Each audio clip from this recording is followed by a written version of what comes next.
الحمدللہ رب العالمین والصلاة والسلام علی رسولہ الکریم۔ السلام علیکم ورحمۃ اللہ وبرکاتہ۔ یسرنا القرآن نام کی آسان تفسیر کا لیسن نمبر 4.95 ہے، یعنی چوتھے سورے کا لیسن نمبر 95، اور تھیم ہے سورہ نساء آیات 137، 138 and 139۔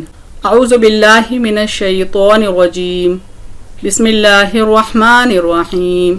ان الذین آمنوا ثم کفروا ثم آمنوا ثم کفروا ثم ازدادوا کفرا لم یکن اللہ لیغفر لهم ولا لیہدیہم سبیلا۔